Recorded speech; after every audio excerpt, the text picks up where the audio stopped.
Today on the Daily Bellringer, we're taking a look at the Mexican-American War.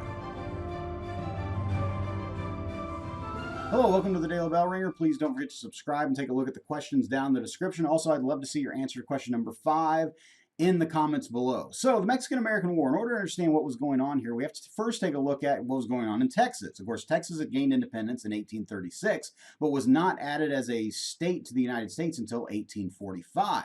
Now, the whole issue was where the border was with Mexico. The United States insisted that the border was at the Rio Grande River, while Mexico insisted that the border was much further north at the Nueces River.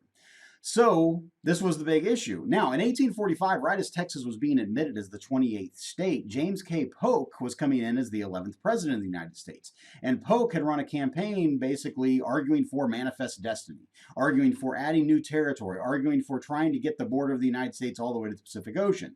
So at the time, this whole area from New Mexico to California was controlled by Mexico.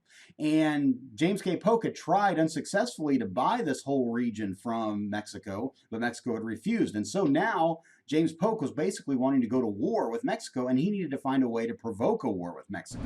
So President Polk orders General Zachary Taylor to march troops into that disputed borderland between Texas and Mexico. And he basically sends them out there and says, your mission is really to go out there and see if you can get shot at. And so actually he gets what he wants. On April 24th of 1846, Zachary Taylor's troops come under the attack of Mexican soldiers. And so now Taylor sends word back to Polk and says, hey, we've been attacked. Now you can go to Congress and ask for war, which is, of course, what James Polk does. He goes to Congress and they declare war on Mexico. Now, the Mexican-American War was really a brief war, if you really think about it. It really only lasted from, truthfully, April of 1846 until really mid-September of 1847 when Mexico City falls.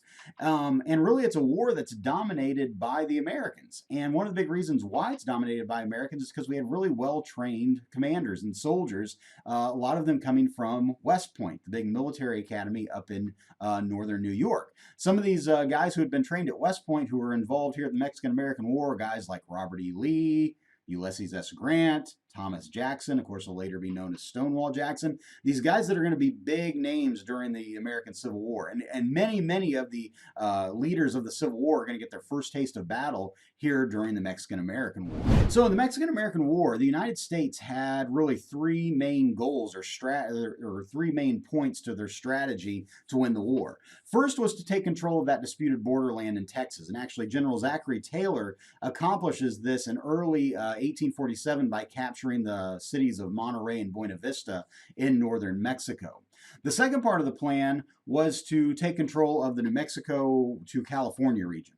And so General Stephen Watts Kearny led troops towards Santa Fe, New Mexico. And actually, in August of 1846, they capture Santa Fe. In the meantime, in June of 1846, American citizens living in Sonoma, California, they rise up against the Mexican authorities there, and they basically proclaim themselves to be independent, and they call themselves the Bear Flag Republic. Well, then American troops under John C. Fremont arrive, him along with naval support. They capture San Diego and then Los Angeles, and so by early 1847, California was completely under American control. The third part of the plan or the strategy was to capture Mexico City and force the Mexican government to surrender. This was taken on by General Winfield Scott. And in March of 1847, he lands troops near Veracruz, Mexico, and then marches west towards Mexico City, fighting all the way towards Mexico City. And in mid-September of 1847, Mexico City falls, the Mexican government surrenders, and now basically they go into negotiations. And so in February of 1848, the Treaty of Guadalupe Hidalgo is signed. And what it did was it recognized the Rio Grande River as being the border between the United States and Mexico. Then also within there was the Mexican Cession, in which Mexico handed over control of the New Mexico to California region for $15 million. And of course, later on, we have the Gadsden Purchase in 1853, where we add a little bit more of Arizona or that southern border. But now the United States stretched all the way to the Pacific Ocean.